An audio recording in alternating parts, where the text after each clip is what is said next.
দেখতে দেখতে নিরুপমা 15 বছর অতিক্রম করল।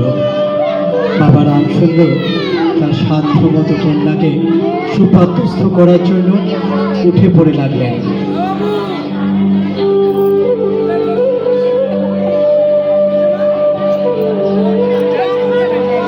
হয়ে গেছে ডান্স, এটা খালি নাটক হয় শেষ।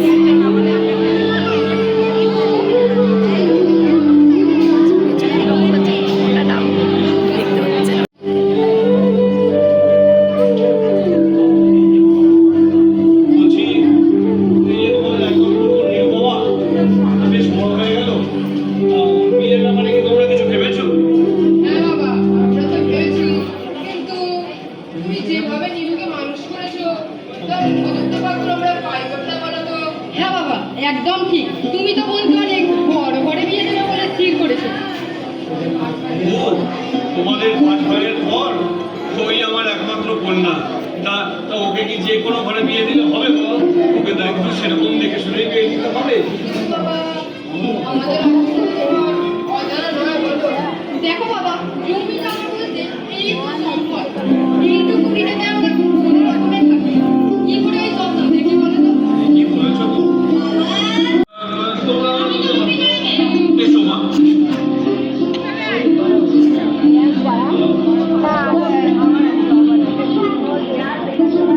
হ্যাঁ, বরকি ওটা বড়টা যেটা এলো, এইদিকে ঘুরে আসবি তো। তাহলে দেওয়া যাক।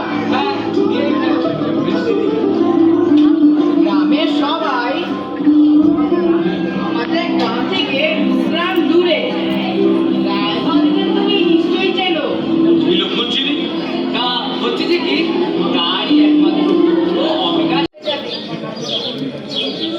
ভাবিনি ভাবছো কৃষ্ণপদ আজ একটা সম্বন্ধ নিয়ে একটা কথা বলছে, দেখি আনে কিনা। তাই নাকি? বেশ, এটা কোথাকার, কেমন এটা জানো নাকি? শুনলাম আমাদের গ্রাম থেকে গ্রাম দূরে রামসুন্দরের একমাত্র মেয়ে। পাঁচ পাঁচটা ছেলের পর একে মনের মতো করে তৈরি করেছে। আপনাদের সাথে দেখা করতে চাই। ওই বাবুদাই চলে এলো, তুমি ওদের আসতে বলো। আচ্ছা কর্তা। তাহলে আমি বলছি কি ভিতরে যাই? হ্যাঁ এসো। আর শোনো, ফোনের টাকাটার কথা কিন্তু বলতে ভুলো না। হ্যাঁ গো হ্যাঁ। আগাম চেয়ে নিও কিন্তু। হ্যাঁ। খরচ হয়েছে, বুঝতেই তো পারছি। আমি বাকি সব করতে পারবো রায়মশাই, কিন্তু নগদ অতগুলো টাকা আমার মতো সাপোসা মানুষ কোথায় পায় বলুন? তা বললে তো হবে না। এত বড় বাড়িতে সম্বন্ধ নিয়ে এসেছে, আর নগদের কথাটা ভাবা আপনার আগেই উচিত ছিল। নগদ ছাড়া এই কাজ কখনোই সম্ভব না। আপনি একটু ভেবে দেখুন রায়মশাই। আপনি একটু ভেবে দেখতে পারতেন না মশাই।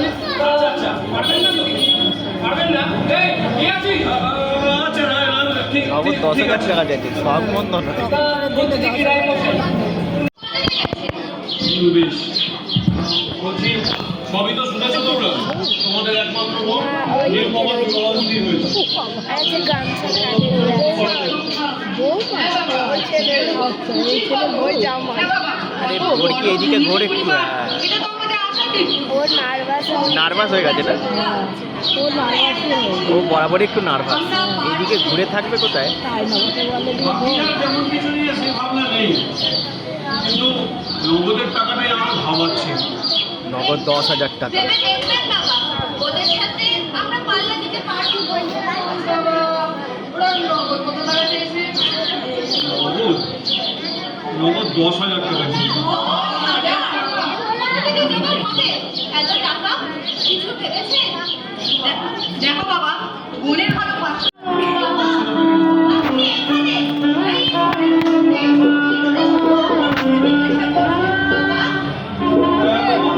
কি বলছো?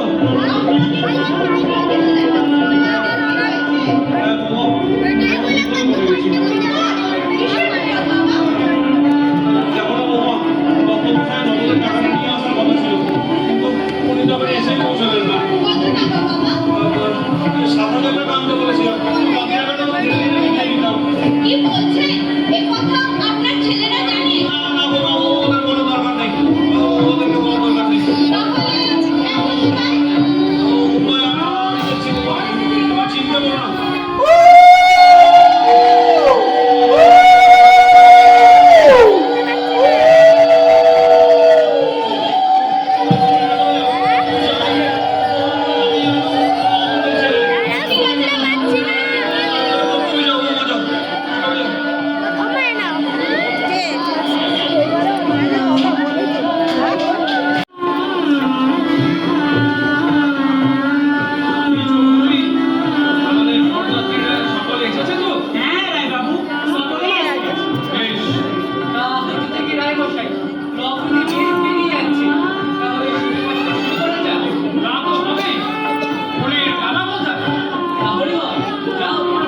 তাই হোক, কিন্তু শোনো, এ বিয়েতে আমার কোনো মত নেই।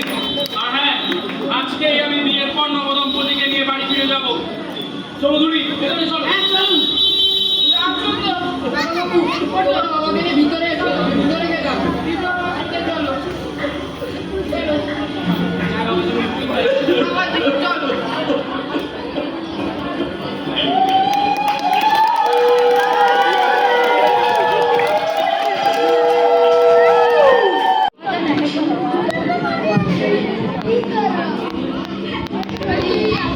সাদা কাপড়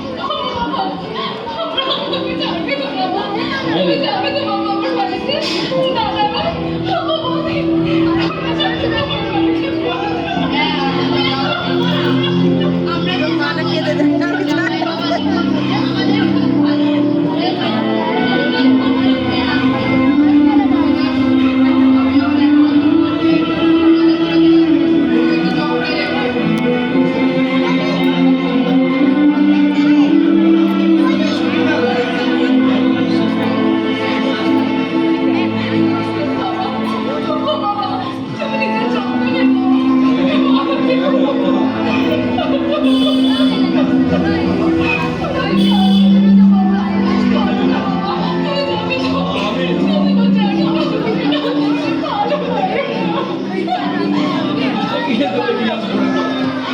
নিচে গিয়ে তোকে নিয়ে আসবো।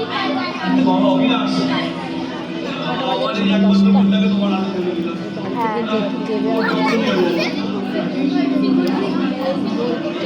এরপরে মানুষ চা করে সত্যি করে সত্যি করে না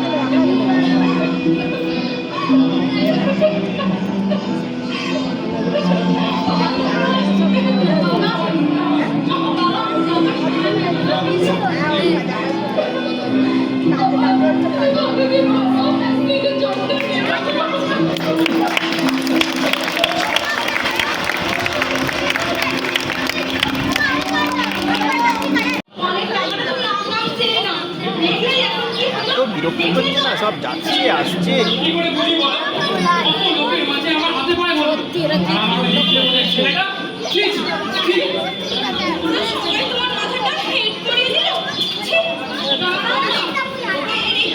তো ফালতু, মানে কি বলবো, যাচ্ছে আসছে। তুমি যা পারো করো। আমি বাধা দেব না। ব্যাপারটা আমার কিছুতেই হজম হচ্ছে না।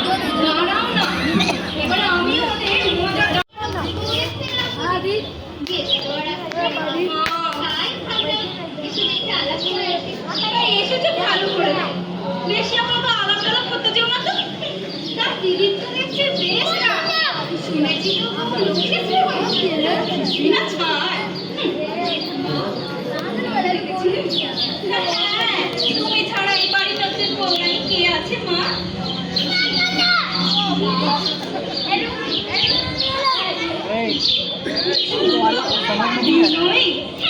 যার বাপ কথা দিয়ে কথা রাখতে পারে না, বিনা পয়সায় একে এই বাড়িতে খোঁজিয়ে দিয়ে গেছে। গরিবের মেয়ে, ওনাকে আবার সে কি দিদি, তুমি টাকা দিয়ে সুন্দরের বিচার করো? তুমি থামো, বেশি বকো না তো। এই যে নবাব নন্দিনী, শোনো, রান্নার কাজ ছেড়ে বাসন মেজে সবার খাওয়া হলে তবে তুমি নিজে খাবে। তার আগে তুমি ভাত খেয়ে দিতে বসে যেও না। বলি বাপের বাড়ি থেকে সেই শিক্ষাটা নিয়ে এসেছো তো নাকি? হ্যাঁ মা, আপনি যা বলছেন আমি তাই শুধু আমায় একটু শিখিয়ে পড়িয়ে নেবে।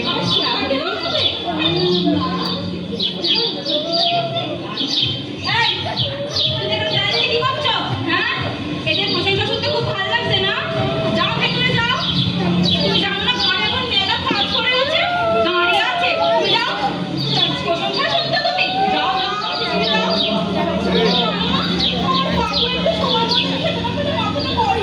তো বুঝতো না এরা, কি বলবো, মানে বিহারি আর বাংলার মর্ম কি বুঝবে। একটা কথা বল। নিজের একটা ব্যবস্থা করতে হয়তো আরো 5-6 মাস সময় লেগে যাবে। ততদিন তোমাকে এখানে গিয়ে বাবা মায়ের সঙ্গে মানিয়ে চলতে হবে। কি পারবে তো? হ্যাঁ পারবো, কিন্তু তুমি কি একেবারে মাসে ছুটি নেই। 2-4 দিনের ছুটি পেলেই তো আমি চলে আসবো। তুমি অত চিন্তা করছো না। দিদিমার আদেশ আছে। বাবা, বাবা তুমি কেমন আছো বাবা? তুমি কেমন আছো বাবা? দাদাটা কেমন আছে বাবা? বৌদি আর বাচ্চাটাও কেমন আছে? বাবা বলো। আরে বাবা থাম থাম, সব একবারে জিজ্ঞাসা করবি নাকি? সবাই ভালো আছে। আর তুমি? তুমি কেমন আছো বাবা? ভালো আছি রে। বড় শুকিয়ে গেছে কেন? তুমি কেমন আছো বলো? আমি ভালো আছি রে। আমি ভালো আছি। তুই বল মা, তুই কেমন আছিস? খুব ভালো আছি বাবা। এত বড় বাড়ির বউ, আমাকে তো ভালো থাকতেই হবে বাবা। বাবা, বাবা, তুমি আমাকে কবে বাড়ি নিয়ে যাবে বাবা? আমার বড় মন কেমন করছে বাবা। আমি নিয়ে চলো বাবা। অপেক্ষা কর। আমার অপেক্ষা বাবা। আমার আর ভালো লাগছে না অপেক্ষা। হয়েছে হয়েছে আর দাদু বাবু তুমি কথা শেষ হচ্ছে না আরে, আমি না শুনে সময় তো হলো। বলছি কি দিবার আদেশ আছে না না না আর সময় দেওয়া যাবে না আরে না বলছো না আর সময় দেওয়া যাবে না চলো তো বাবু চলো বাবা ভালো থাকিস মা।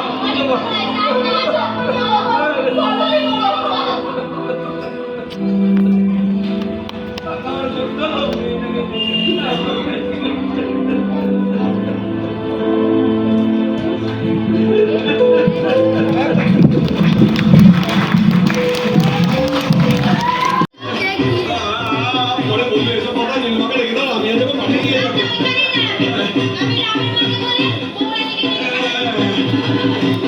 ওই যে দূরে ঢাক মারছে, ওই যে উমা আজকে মণ্ডপে যাচ্ছে। আমি নীলুকে নিয়েও আজ বাড়ি যাবো। আমার নীলু আজ বাপের বাড়ি ফিরবে। ওই আমার এলে ওইখানেই ওকে আমি বলে দেব আমি দেখে নিচ্ছি তবে 5 মিনিটের বেশি সময় যদি নিয়েছো আরে বাবা ডেকে দাও না, এত কথা তোমরা বলছো। এলো আজকে তো বাড়ি যাবি বাবা। বাবা, তুমি এসেছো বাবা? তুমি কেমন আছো বাবা? ভালো আছো তো বাবা? আজ আমি তোকে নিয়ে বাড়ি যাবো রে মা। আমি বাড়ি যাবো বাবা। আমি বাড়ি যাবো। আজ কেউ তোকে আটকাতে পারবে না। তোর শ্বশুরমশাই আটকা দিয়ে আজ আমি তোকে বাড়ি নিয়ে যাবো। এই দেখ মা, এই দেখ আজকে সব টাকাটাই এনেছি। এই টাকাটা দিয়ে তোকে বাড়ি নিয়ে যাবো আজকে। টাকা? হ্যাঁ রে মা। কিসের টাকা বাবা? বাবা তুমি এত টাকা কোথায় পেলে বাবা? বাবা বলো, তুমি এত টাকা কোথায় পেলে বাবা? না বাবা তুমি বলো, তোমাকে বলতেই হবে। কথা তুই না জানলেও চলবে। না বাবা তুমি বলো, তোমাকে বলতেই হবে। তুমি এত টাকা কোথায় পেলে? চল না বাড়ি যাবো তো। না তুমি বলো, তুমি এত টাকা কোথায় পেলে? আমার আর কোনো উপায় ছিল না রে মা। উপায়? উপায় না পেয়ে তুমি কি করেছো বাবা? কি করেছো বাবা? তুমি চুপ করে আছো কেন বলো? আমি বাড়িটা বিক্রি করতে বাধ্য হয়েছি। কি বলছো বাবা তুমি? এ তুমি কি করেছো? তুমি দাদাদেরকে পথে বসালে? তোমার এই ছোট্ট বাচ্চাদের মুখে একবারও মনে পড়লো না বাবা? তুমি না বড় অন্যায় করেছো বাবা। তুমি বড় অন্যায় করেছো বাবা। তুমি কিন্তু এক পয়সা আমার শ্বশুর মশাইকে দেবে না। এই আমি আমার ওরা তোকে যেতে দেবে না মা। না দেবে না দেবে বাবা।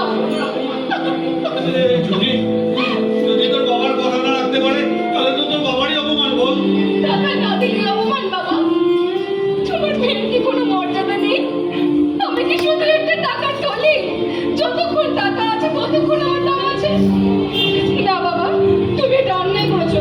তুমি যাও এক্ষুনি এই টাকাগুলো নিয়ে কি দাদাদেরকে বাঁচাও। তুমি যাও বাবা। এই আমি আমার কাজ এরকম করিস না মা। তুমি আমার তুই কি করলি মা? তুই আগে তোর মাথা টিপি দিয়ে আমাকে আটকে দিলি। তুই কি করলি? আমি সব বলে তুই কি করলি? তুমি যাও বাবা। তুমি দাদাদের তুই কি করলি রে মা? তুমি যাও। তুমি যাও। তুই তো আর কোনোদিনও যেতে পারবি না রে মা। দরকার নেই বাবা। তুমি ওদেরকে বাঁচাও। তুই তো আর কোনোদিনও যেতে পারবি না। ঈশ্বর, আমার সুখ কিনতে গিয়ে আমার বাবা দাদাদেরকে পথে বসালো। এমনকি পেটে মাটিটাও বিক্রি করে দিল। আমি কি আমার সুখ চাইনি? আমি কি সুখ চাইনি ভগবান? সুখ চাইনি।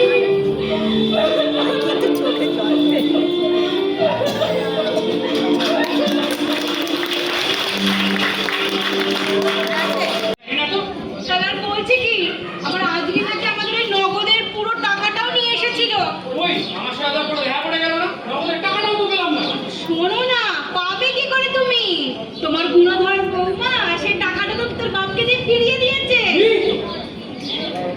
শোনো না, আমি তো রামের মায়ের মুখে সবটা শুনলাম।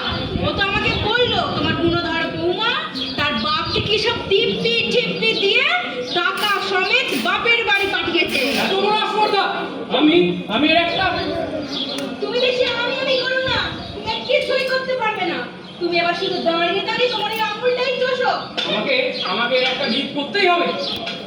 আমাদের সব গেল গো ভগবান, সব গেল ভগবান।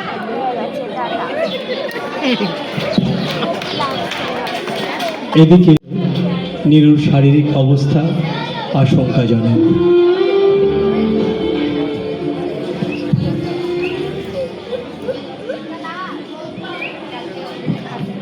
এই শব্দ, এই কেন শুনি? আমি ওই ঘরে যাবো। নাও যাও। ওই এলেন নবাব নন্দিন। আমি সারাদিন খেটে খেটে মরছি, আর উনি খালি নিজের সাজ গোজ স্টাইলেই ব্যস্ত। এই দেখ, একদম আমি খালি কাজের মাসি। আমি যেন কোনো কাজ করি না, আমাকে এমনি কিনি মামা কেনা দেন। তাই মানে তোর কাজ বন্ধ ধরে মানে ঘর গোছানো, তাছাড়া আর কি করিস তুই? আর আমাকে দেখ, রান্না করা, বাসন মাজা, কাপড় কাচা, আর বলতে হবে না। তোর যে কত কাজ সে সবাই জানে। নতুন বৌরানী আসার পর তোর কি কাজ বলতো? বৌরানীকে পাহারা দেওয়া আর গিন্নিমার তোরণ ভারী করা। এই দেখ, একদম উল্টো পাল্টা কথা বলবি না কিন্তু। আমাকে যা বলা হয়েছে আমি শুধু তাই করি। শুধু মুধু লাগান ফাগান দিকে আমি একদম আগে বুঝলি। আর বলতে হবে না, তোকে আর কাউকে বোঝাতে হবে না, সবাই জানে। এই দেখ, ভালো হবে না কিন্তু।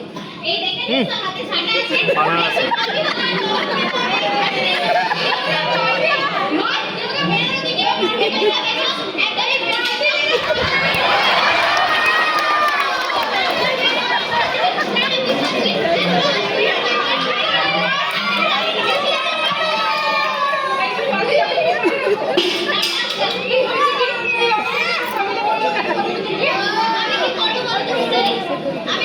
আমি নাকি কোনো কাজই করি না। এই সব কাজটাকে উনিই করে। কিন্তু তুমি মনে হয় ওরা তোমার আসার পর যে কটা কাজটাই করে যে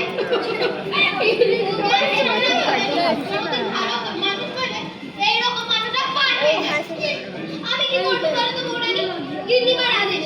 আমি কি আমার লোক পা নাড়াচ্ছিস কেন? ও আচ্ছা তোমরা এবার কি চুপ তুই? করো, আমার না শরীরটা ভালো লাগছে না। তোমরা এত চেঁচামেচি করো না, যাও তোমরা মিলেমিশে কাজ করো, যাও।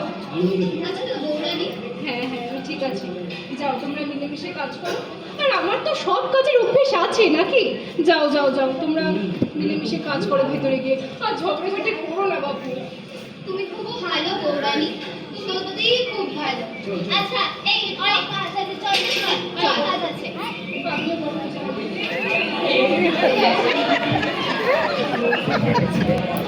অবস্থা আশঙ্কাজনক।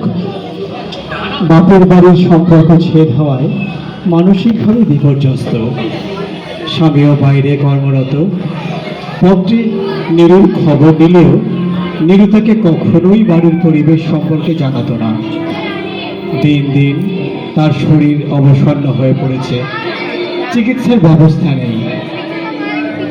এই অবস্থায় নীরুর অবস্থান দিন দিন আরো অবনতির দিকে চলে গেছে।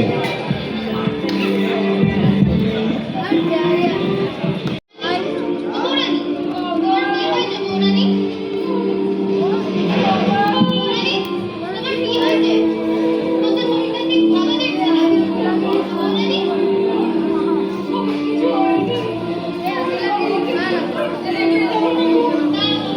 আমি এক্ষুনি রামের মাকে বলে রামটা দেখাই। এই রামের মা! রামের মা! এই কি? কি হয়েছে?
দেখেছো